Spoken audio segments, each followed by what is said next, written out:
तो अब मैं सबसे पहले ये कहना चाहूँगा कि जब हम ये सोच लेते हैं कि हाँ हमें फ़ौज में जाना है या देश की सेवा करनी है, तो उस दिन सबसे पहले हम लोगों को ये सोच लेना चाहिए कि हमने अपना जीवन देश के लिए समर्पित किया हुआ है। हमारा अब इस पे खुद का कोई बलबूता नहीं कि मैं क्या करना चाहता हूँ, मैं ख़त्म हो जाता है और जहाँ चल के आप हम का प्रयोग करने लग जाते हो कि हम देश के लिए खड़े हो रहे हैं, तभी आप शुरुआत करते हो देश सेवा के लिए।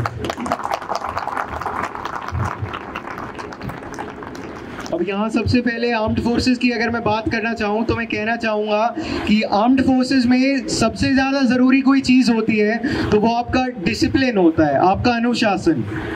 अनुशासन इसलिए ज़रूरी होता है क्योंकि पूरी फौज में भी आगे आपको यही काम आता है और अगर आप कोई पेपर देते हो तो उसमें भी आपका अनुशासन ही मायने रखता है। और यहाँ अनुशासन से मेरा मतलब कोई रूल नहीं होते हैं जो किसी स्कूल में लिख दिए जाएं या कहीं पढ़ा दिए जाएं। अनुशासन वो होता है जो इंसान अपने आप से रखता है कि हाँ अगर मुझे सुबह उठ के दौड़ने जाना है तो मैं दौड़ने जाऊँगा और फिर मैं ये नहीं सोचूंगा कि मुझे कितनी देर बाद रुकना है, मुझे कल जो मैं कल करके गया उससे आगे जाना है। और यही चीज़ इंसान को एक अच्छे इंसान में तब्दील करती है और यही चीज है जो फौज के लिए आपका जुनून बनाती है।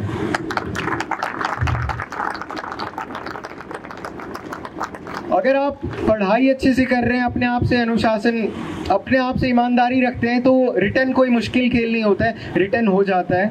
उस तत्पश्चात अगर मैं एसएसबी की बात करूं, जो कहा जाता है बहुत हवा बना रहता है कि एसएसबी बहुत मुश्किल होता है या एसएसबी अलग सी चीज़ है या फिर वहाँ कुछ सिफारिश होती है, तो मैं सबसे पहले तो कहना चाहूँगा कि एसएसबी ये देखना चाहता है कि आप अपने जीवन को किस रूप से देखते हैं। अगर आप अपने जीवन को अपने उम्र के स्तर से ऊपर सोच पा रहे हैं तो एसएसबी कोई बड़ी चीज़ नहीं है।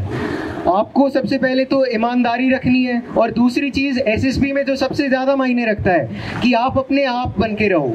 यानी मेरा मतलब है कि आपको कुछ और बनने की ज़रूरत नहीं है, बी योर सेल्फ। अगर आप अपने आप से ईमानदार हैं, आप जो हैं आप अपने आप को वही दिखाते हैं, तो एसएसबी कोई मुश्किल खेल नहीं है। फिर उसके बाद जो भी प्रोसेस है वो समझी जा सकती है, वो करी जा सकती है, पर सबसे पहले अपने दिमाग को ट्रेन करना स्टार्ट करो कि हाँ मुझे फोर्सेस में सर्व करना है। अगर आप इस माइंडसेट को लेके चलते हो तो एसएसबी कोई बड़ी चीज़ नहीं है, एसएसबी बहुत आसानी से हो जाता है। फिर उसके बाद ऑफिसर्स पहचान जाते हैं कि हाँ ठीक है, अगर आप अपने आप को संभाल पा रहे हो तभी आप 40 लोगों को संभाल पाओगे। और यही एक चीज होती है जो आर्म्ड फोर्सेस में एज एन ऑफिसर सबसे ज्यादा जरूरी होती है, क्योंकि एक जवान अपने आप को तो संभाल लेता है पर एक ऑफिसर या एक लीडर ही होता है जो अपने आप को भी संभालता है और अपने साथ 40 लोगों को भी संभालता है। तो वो जुनून अपने अंदर रखना चाहिए।